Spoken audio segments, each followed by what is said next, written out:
Hey, call me Shape, and today I'm reacting to a video titled Why I Embraced Being Lonely and How It Got Me Laid. Let's get right into it. I was 23 years old, I'd just finished university, and I'd moved back for the first time. I just started lifting, and I felt like my life was moving in a positive direction.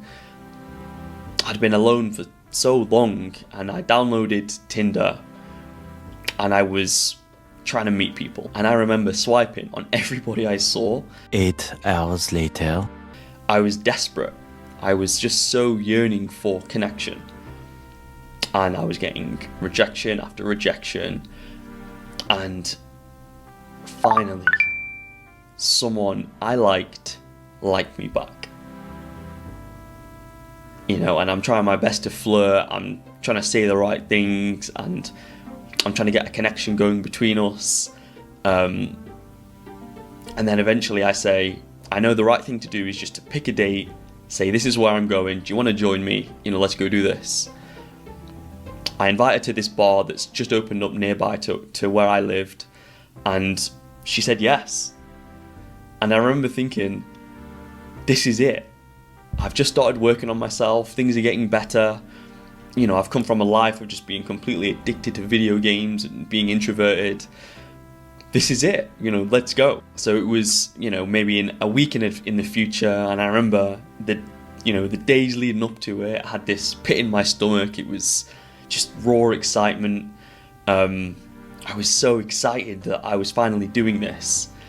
And then the day rolled around, and I remember I went to the gym in the morning, and I remember I had a really good workout. I felt motivated, still super nervous, and then I went home, I showered, I meditated, I took my dog for a walk. I was in the best mood possible.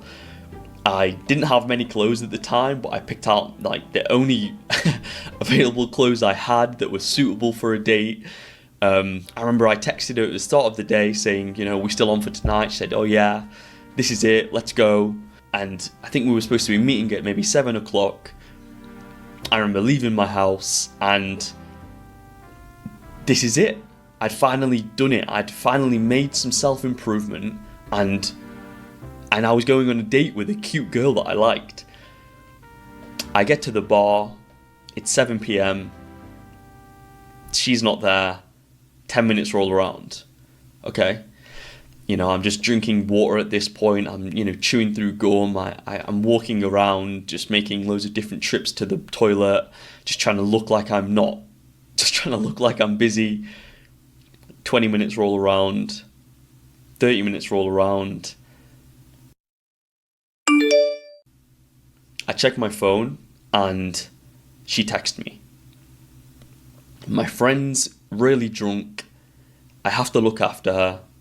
I'm not going to be able to make it tonight. So sorry.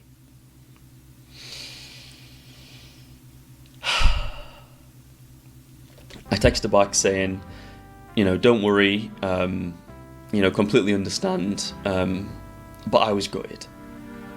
I felt like such an idiot.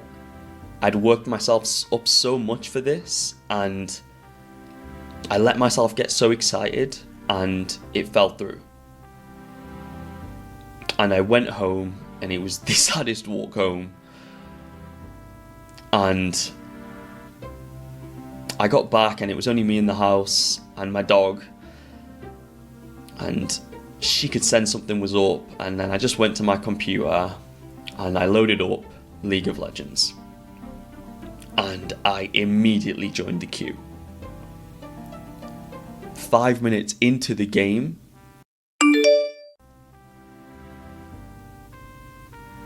she messaged me again and had said, my friend's fallen asleep now, she's alright.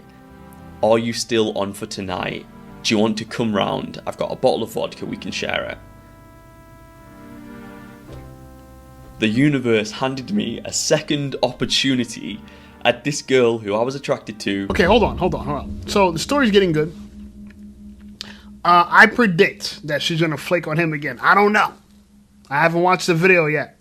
But when the first time she flaked, and by texting him 30 minutes into the time when they're supposed to be meeting, that's straight up disrespect. Like, you should not wait more than 10 minutes for a girl out of place. Now, if you don't hear from her, if she says, hey, I'm going to be a little bit late, that's one thing, right? But she can't text you 30 minutes into the time you're supposed to meet and say, hey, I'm not going to make it. Again, guys, and I said this in my past videos, you were interviewing her. She's not interviewing you. So if she's late for your interview, she can't get the job. And have I done this before? Absolutely, I have. Have I been through this before? I have. And it sucks. It blows. It really does. But I'll tell you this. The best thing you could do is walk away. That power that you have, knowing that you're willing to walk away and mean it, is your best negotiating power in any deal. The ability to walk away and mean it. It's all right. It happens to all of us. And it's a horrible feeling. It's a horrible, horrible feeling. I've been there before. It's a great feeling to have because it puts things in perspective that, look, nobody's worth wasting your time for. So let's see what happens right now. I'm curious if he claps some cheeks in this particular story. But right now I'm sensing that, something else might come up. But I don't know. I'm wishing him best of luck. You're probably thinking right now, of course I went. I said no. I said I'm busy. And I played League of Legends until 5 a.m. and then I went to bed sad and lonely. I remember feeling ashamed, just disappointed in the decision that I chose the next day after I'd woken up. And I was so lonely. I yearned for connection. I yearned for intimacy and romance, and I had an opportunity, and I convinced myself out of it. I convinced myself out of it because I knew that no matter how bad life got, I could always block out the loneliness temporarily with gaming. I could distract myself, get completely into it, and just forget. It's something I've done since I was a little kid. It wasn't that I didn't feel the loneliness. I felt lonely, but I would feel it for 5 minutes and then distract myself. As soon as it got overwhelming, as to the point when I could feel myself about to cry and well up and get sad, I would block it. I would distract myself. I would do anything to stay away from that. It took me so long to learn the power of just sitting in that. I knew that some of the best art, some of my favourite music, some of the things which, the greatest things humanity has produced have come from negative emotions and loneliness and sadness and hurt. But I didn't know how to use mine. I wasn't using mine. I didn't know how it was beneficial. The negative emotions that I was feeling, they were a compass. They were directions. They were instructions of pointing me into a place of where to go. I felt the loneliness so deeply, and if you're watching this and you feel that as well, that's your mind's way, that's your body's way, your soul's way of telling you that you need connection, you need romance and intimacy, and to be hugged and to be loved. And when you don't let yourself fully exist in that, and maybe you let it appear for a little bit and then you block it out, you're hindering the amount of fuel that you have to progress in life. I was stuck in that particular endeavour because I was playing with half of a fuel bar. I was living life and trying to drive my life using an empty fuel tank or a half full fuel tank. Because the negative emotions were too painful for me to use. When you feel that loneliness, that's pointing you in the direction.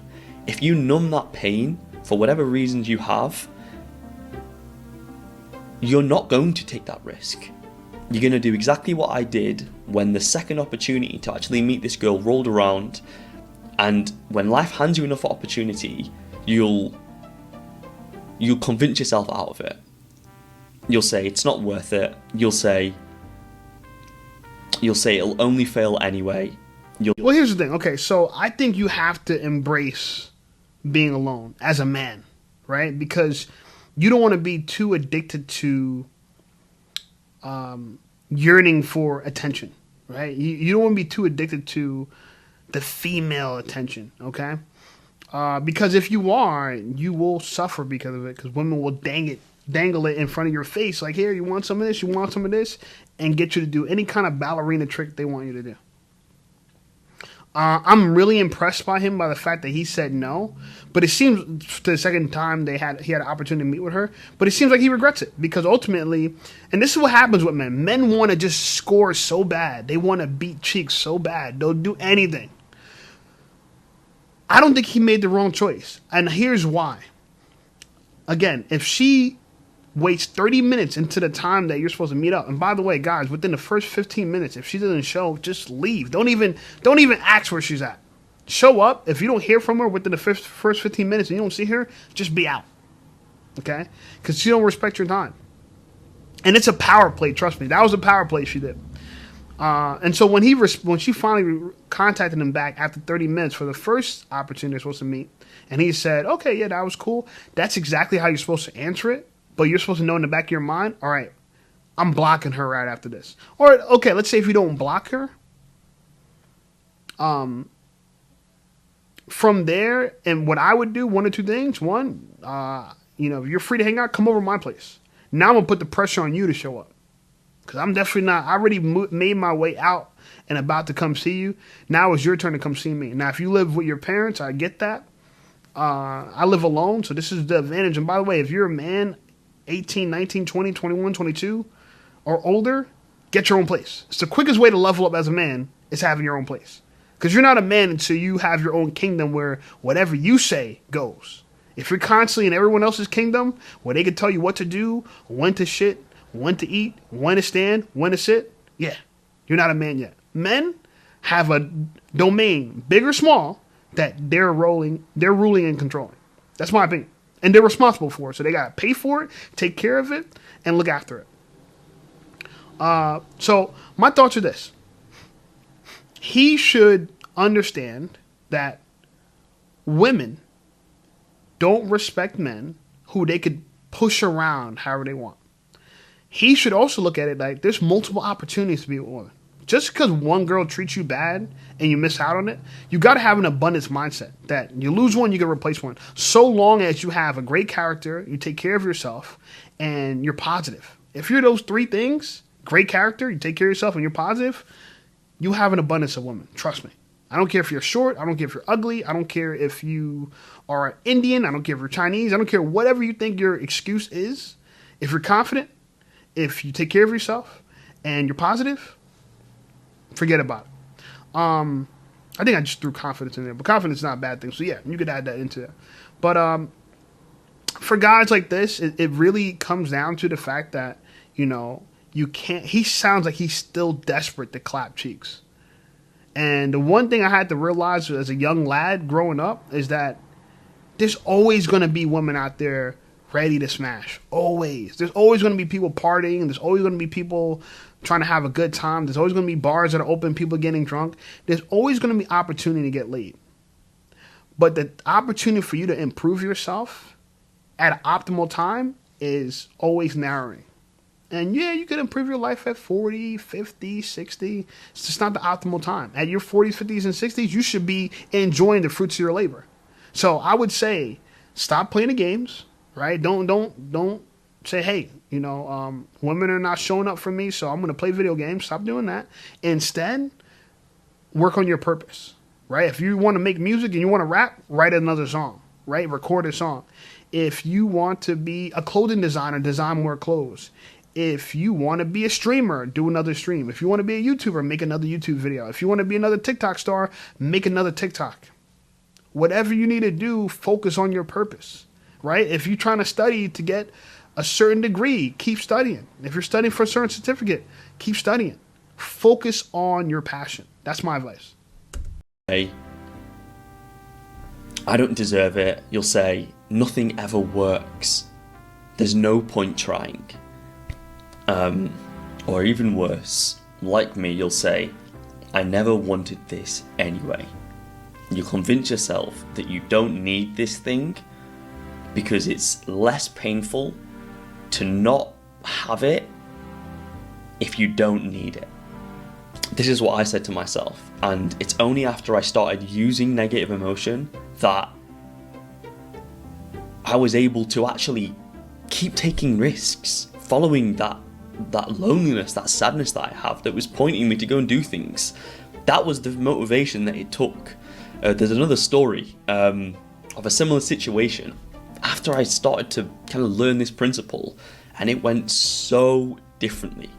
I had just moved to a new city for work, and to get to work I got the bus, and there was the same select few of us every single day that walked from the bus stop to the place that I worked, and amongst them was this really cute girl, and I made eye contact with her a few times, and I was way too nervous to say something.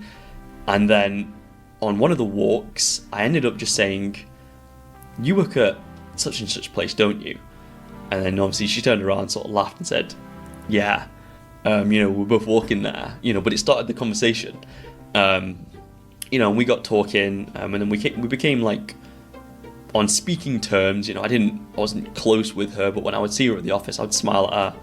And then there was one time when we were supposed to be going home, and the bus didn't show up. And she came over to me and she said hello and said, "There's a pub that's not far down the road. It's about a 10-minute walk. We can go and wait there, and we'll get a bus from there, because it's the only way to get back." And I remember thinking, whoa, okay. And then she asked a few of the other people to go down. I remember as she was asking the other people, I was like, kind of hope this would just be us, but it's okay, yeah, let's go and just see what happens. So we walked down the road and we went to this pub, and we all got like one drink each, and I was definitely noticing that there was another guy that she was getting on with a lot better than she was getting on with me. And I was still trying to be confident, so I was still trying to make jokes and get involved in the conversation, but I had this sneaking suspicion that she liked this other guy more than me. And I remember we were on a pool table at one point, and he had left, so it was just me and her. And I turned to her and try and crack some joke or say something, and she like sort of laughs, and she was nice, and then she just like left to go join the group again. And I was like, and then we head up, and then we go get the bus, the local bus, and we're heading home. And on the bus, I can see them flirting again together, and it just dawns on me. This didn't work. You tried again, and it didn't work. You tried your best, and it wasn't enough. And I went home, and I said goodbye to everyone, and they were nice people. And I remember I walked home, straight home, and I lay down on my bed, and I just looked up at the ceiling, and my eyes just started welling up. I was so alone. I was so lonely. I was in a new city. I was by myself. I had no friends. I was alone. And the deepness of that really dawned on me. And I just lay there for like 20 minutes, and I felt like I had no more emotion. I'm a very emotionally numb person, so for me that was overwhelming. And then I made food, went to bed, and I woke up the next day, and I remember feeling determined. After I had got that disappointment out of the way,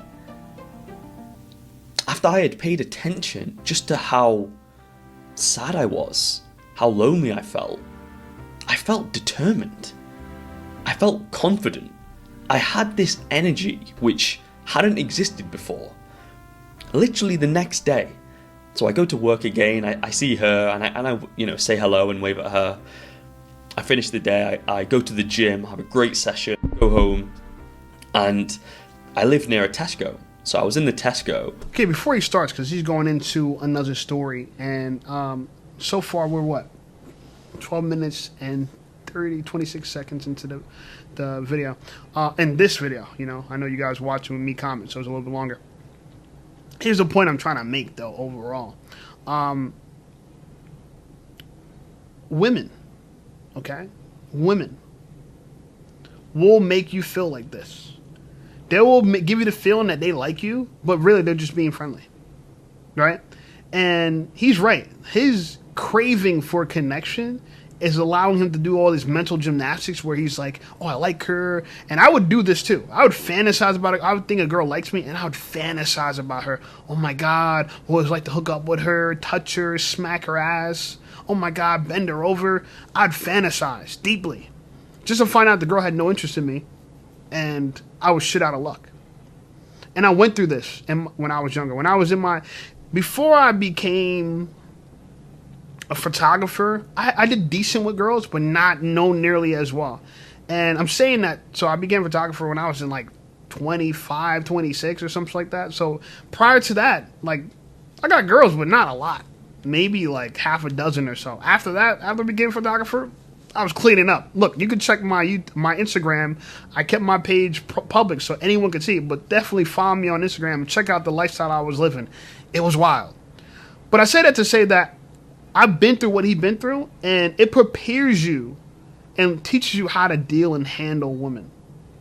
It really does. Because what you don't want to do is turn into like an Elliot Rodgers, where you go off the rails and you're pissed at the world for feeling rejected and not accepted.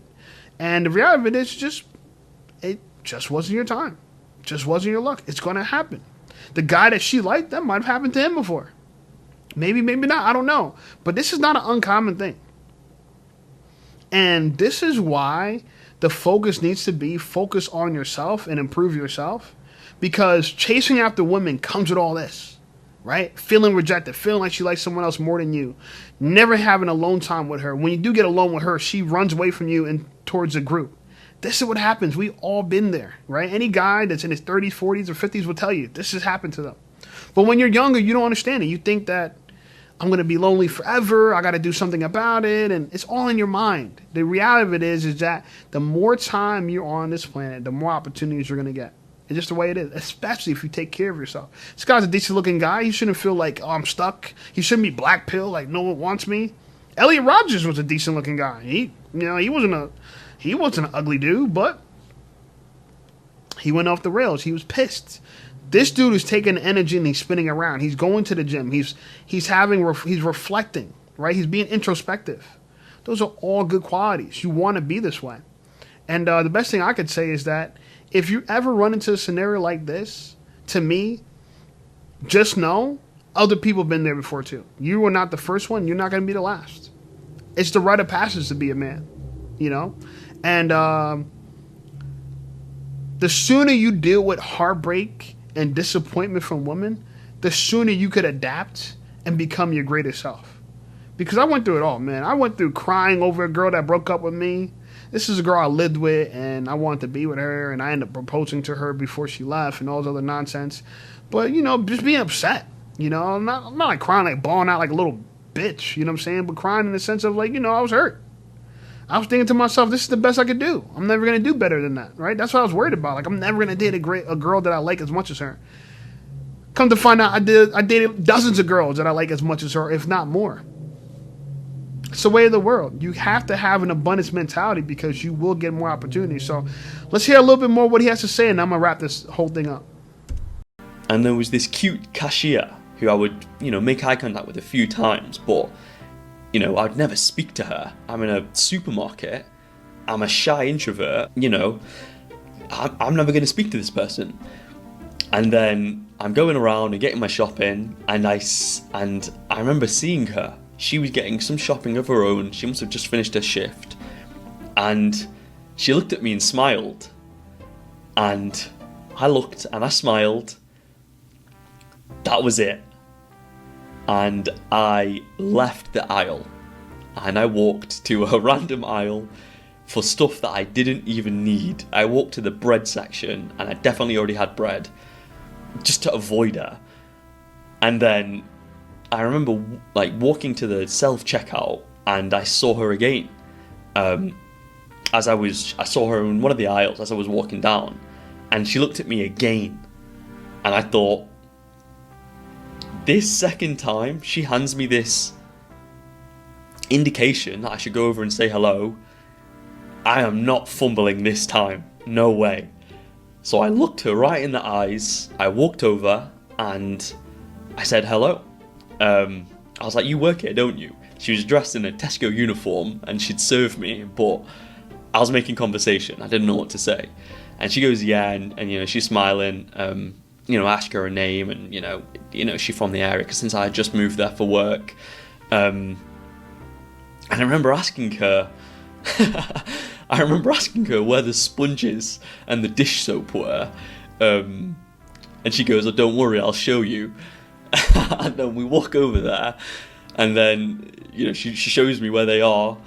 And then I already have the sponges and dish soap in my basket. I had already found them. So I just like put them back, and I get like the more expensive version just to act like I needed something. And I'm talking to her, and I just say, are you single? And then she looks, startled, and she's smiling, and I go, you're super cute, I had to ask. And she goes, yeah, she's single. I go, we have to go on a date sometime. Give me a number. And she was taken aback. I was taken aback. I was playing it cool, but this was so uncharacteristic for me. And she gave me her number. And I remember leaving that store, and before she had even responded back to me, I felt so good. I felt confident. I don't know I had ever felt confident before that moment. I was smiling. I couldn't wait to tell people and share the story, and just the fact that I had approached someone and asked for their number. When we texted back and forth, and we saw each other a few times, and it fizzled out, which is fine. But the point was, and the thing I'd learned, is that just how different my approach was after letting myself actually feel that hurt. When life hits you with pain or loss or hurt, if you're like me, you're going to want to distract yourself from that, whether it's gaming or social media or junk food or whatever it is. What do I want to say? What I wish I knew earlier, sit in that feeling. Because you're feeling it anyway. So you're feeling it for, a little bit, and then you're distracting yourself. See that thought through to the end. Okay, I was hoping that he was going to say how he got laid. I guess he's not going to tell. I'm looking at the time. I don't think he's going to tell. But I'll tell you what, though, the attitude was right. He made a confident approach. He told her straight up, hey, look, I think you're cute.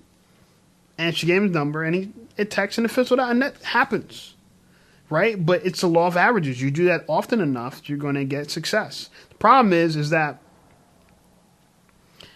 you shouldn't do it with the end game of getting laid. Because I'll tell you what, chasing punani is not as good as it seems like it is. And you're all going to do it. So even if I tell you don't do it, you're still going to do it, right? But after you do it and you hear me out, you're going to say to yourself, you're right. Let me get back on my grind. Let me get back on my purpose. I think the takeaway from this is that through many failures, you improve a little bit over time, and you're going to start to have success. And that's what this story was for him. He got success by being confident. And he knew that whether this girl worked out with her or not, him improving and getting confident and feeling more comfortable with girls is going to help him overall long term. And it's the same that's going to happen for you.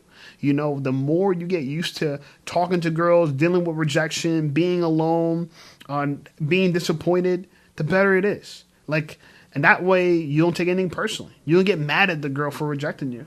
To me, when he went over to the sponges and soap, he should have said, look, my icebreaker would have been, look, I actually don't need neither of that. I just wanted to bring you over here so I can tell you what I really want. And that is, I want to get to know you. What's your name? What's your number? Let's hang out sometime. He did something similar to that, and I think it worked. He had to pretend like he actually needed soap and sponges. He really didn't need it. But either way, he made a confident approach, and I commend him for that. And a lot of men could follow his lead. And so I understand why this video, even though he only has 1,000 subscribers, he got 70,000 views. Great video. Anyway, like this channel, like this video, subscribe to the channel. The channel's blowing up. I appreciate you guys. Check out some other videos, and I'll see you over there.